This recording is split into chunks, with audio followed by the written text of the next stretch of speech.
Welcome to Dark Knight Films Reviews and Horror Movie Night.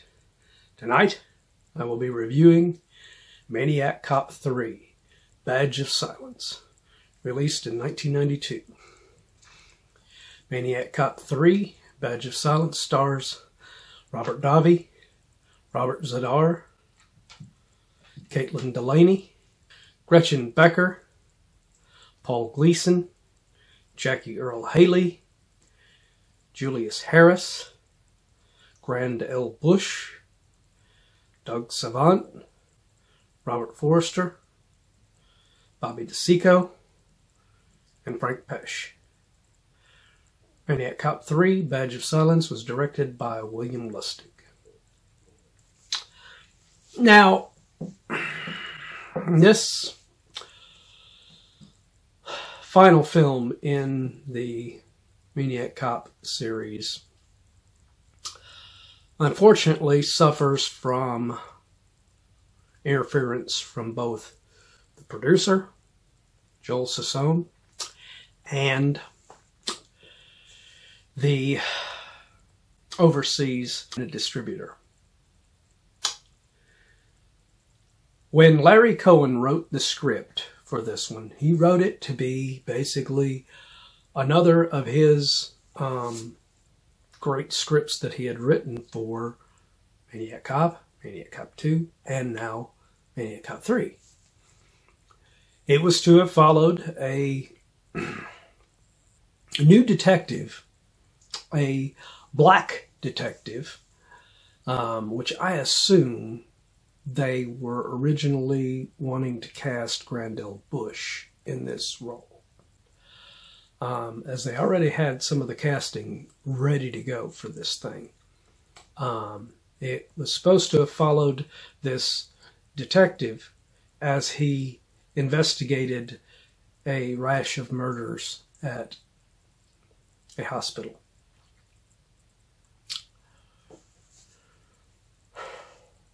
But the Asian distributors decided that they didn't want a black lead in the film, and they wanted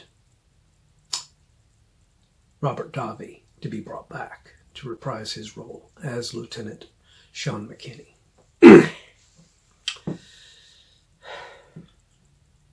This brought up real problems because Larry Cohen,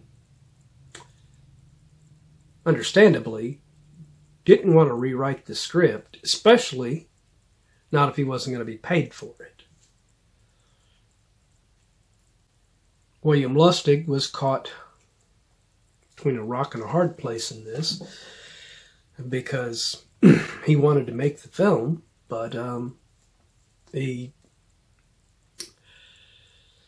had to basically adapt Larry Cohen's original script and just tweak it and change certain things, like the black detective had to be changed to Sean McKinney so that Robert Davi could play the role. And that's why Robert Davi's character kind of does a big change between 2 and 3, because this role was not supposed to be Sean McKinney. And it's a shame, because I think if Grand L. Bush would have been given the role and to play the lead in this, it would have been for the first time, because he was always a great character actor. And I think if he would have been given the chance to play this character in here, and this would have been a fresh, new set of characters, it would have worked a lot better. But as it is, all of a sudden, Sean McKinney has a police officer friend, Kate Sullivan, who we never saw her in Maniac Cop 2. So I don't understand why they couldn't have just made this Claudia Christian's character of Susan. Instead, they introduce a new Susan, a Dr. Susan Fowler character, played by Caitlin Dulany. Well, Caitlin Dulany's performance is fine in this film, but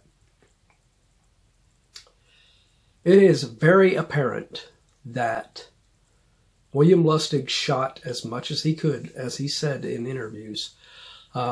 He shot as much as he could from Larry Cohen's script, but they had to cut out other stuff from his script that wouldn't have made sense in the context of the story that they were trying to tell now, with Sean McKinney being in here instead of the other detective that originally was supposed to have been in it.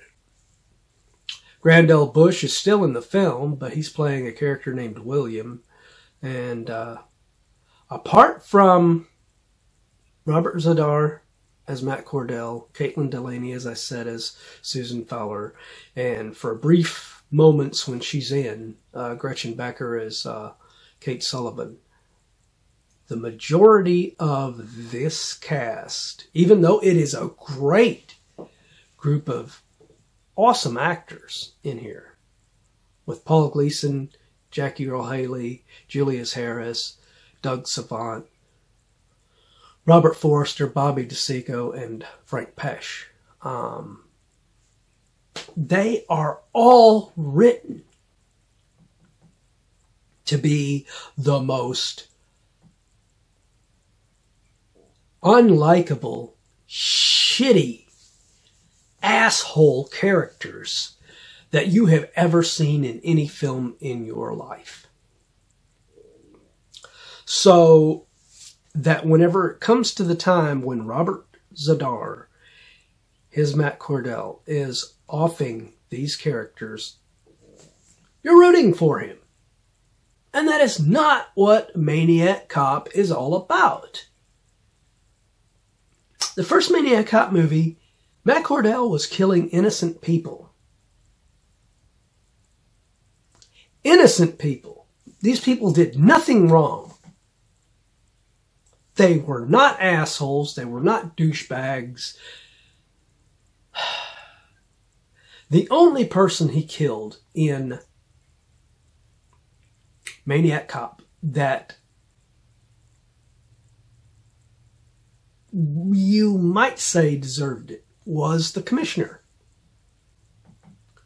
Then in 2, again, he's killing innocent people. He is killing police officers. He's killed Jack Forrest. He's killed Teresa Mallory. He has killed other cops. He kills a whole police station of cops. 19 cops go gone. So, and in this, everybody that he kills, you want him to kill. And that is not what this series was supposed to have been structured for. You were not supposed to root for Robert Zadar. You were supposed to be rooting for Tom Atkins, Bruce Campbell, and Robert Davi. And the whole thing with Matt Cordell becoming obsessed all of a sudden with the Kate Sullivan character is out of the blue. It just, who the hell is this girl?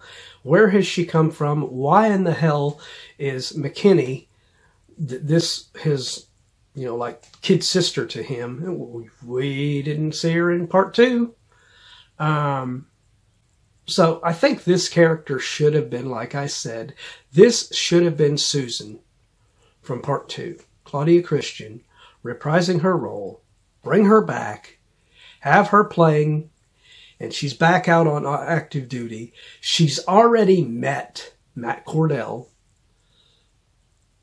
She showed that she cared for Matt Cordell. She didn't want him, she wanted him to get what he wanted by the end and be redeemed. So it would make sense that if Matt Cordell is brought back with the voodoo, which that's another problem with this film, this character Julius Harris plays, this voodoo guy just resurrects Matt Cordell. And it is apparent that they shot, just like William Lustig said, they shot about an hour's worth of footage, and then he that they required.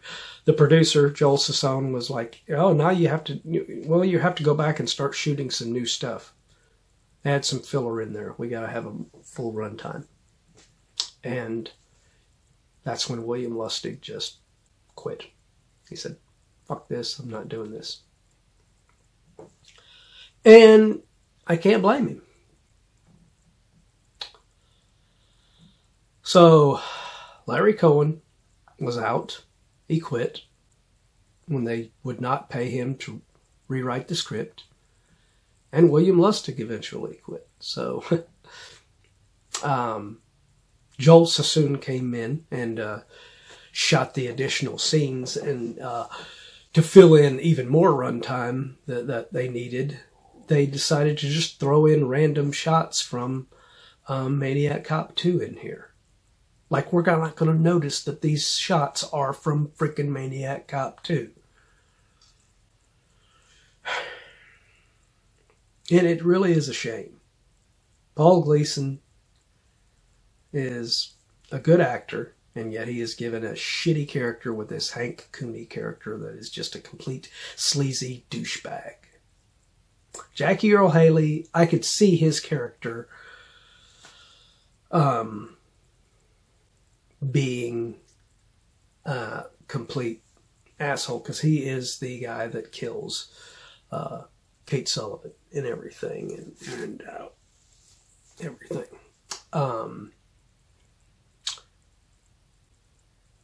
Julius Harris, there was no reason to have this voodoo guy in there. Doug Savant's Dr. Peter Myers, I mean, he is so disrespectful and such an asshole. And there's no, I know there are some freaking doctors out there that are more about just the money and everything, but you do not have to play it up this fucking bad. What's the prognosis? Stick her in a rock garden. I don't like your sense of humor. Same way with Robert Forster. You got an amazing actor like Robert Forster in here, and you have him play Dr. Powell, and he's just as bad a dumbass douchebag as all the rest of these characters in this. And then you have Bobby DeCicco as Bishop, and Frank Pesce as Tribble. And these characters are these douchebag characters shooting a wanting to shoot documentary stuff, and shoot the footage of Officer Kate Sullivan getting shot. But it's not good enough that she shot first and killed, and then ended up getting killed, herself, or shot herself and put in the hospital. But now we got to add some spice to it. We got to make it look like she just shot these people out of, she's a bad cop. She's a dirty cop, or something like that. And they re-edited the video, and it's like, and it's a shame with Frank Pesce, because he had such a memorable, fun role in Maniac Cop as the guard in the scene with Tom Atkins, that now they just drag his character, and he's not playing the same character, but they drag him through the mud by having him play some douchebag dildo character. So yeah, this movie, and Robert Zadar's Matt Cordell, his makeup is not the worst, because the worst was the original film, unfortunately, but his makeup going from that kick-ass makeup job that they did in Maniac Cop 2 to this look, he looks like basically the unmasked version of Jason Voorhees in Jason X. For the brief moment we see what Jason looks like under his mask. That's what Matt Cordell's face looks like in this. Just a little bit more darker and meatier. So, like I said, the best performances in this thing are Robert Davi, Robert Zadar, and Caitlin Dulany. Gretchen Becker's okay while she's on screen, but all these other great actors in here are just a waste. It is a waste of their talents to be in this movie playing such stupid, useless fucking characters. So, fortunately, this is the weakest entry in the Maniac Cop series, and that's probably why it was brought to an end with this third chapter. And it's a shame, because this could have been a great trilogy. But this third film, it just is not up to snuff. I'll give Maniac Cop 3 Badge of Silence from 1992. I will give this film a 6.9 out of 10. I mean, I liked Robert Davi's performance in this, but he is not playing the same character he was in part 2. And it is just weird. Dulany is a cute actress, and she's fine playing Susan Fowler, but come on. Come on. Why write all these characters so unlikable and everything? You know. I think more of that might have been down to not Larry Cohen's script, but Joel Sassoon taking over as a director and making these scenes so bad like this. So, but what do you think of this movie? Do you agree with my review? Have you seen this movie? Let me know in the comments down below. And as usual, if you like this video, do not forget to like, share, and subscribe, because it really does help this channel out a lot. Alright, that is the end of another horror movie night. I hope that you will join me tomorrow for Dark Knight Films Night as we do another actor spotlight. Until then, thank you for watching.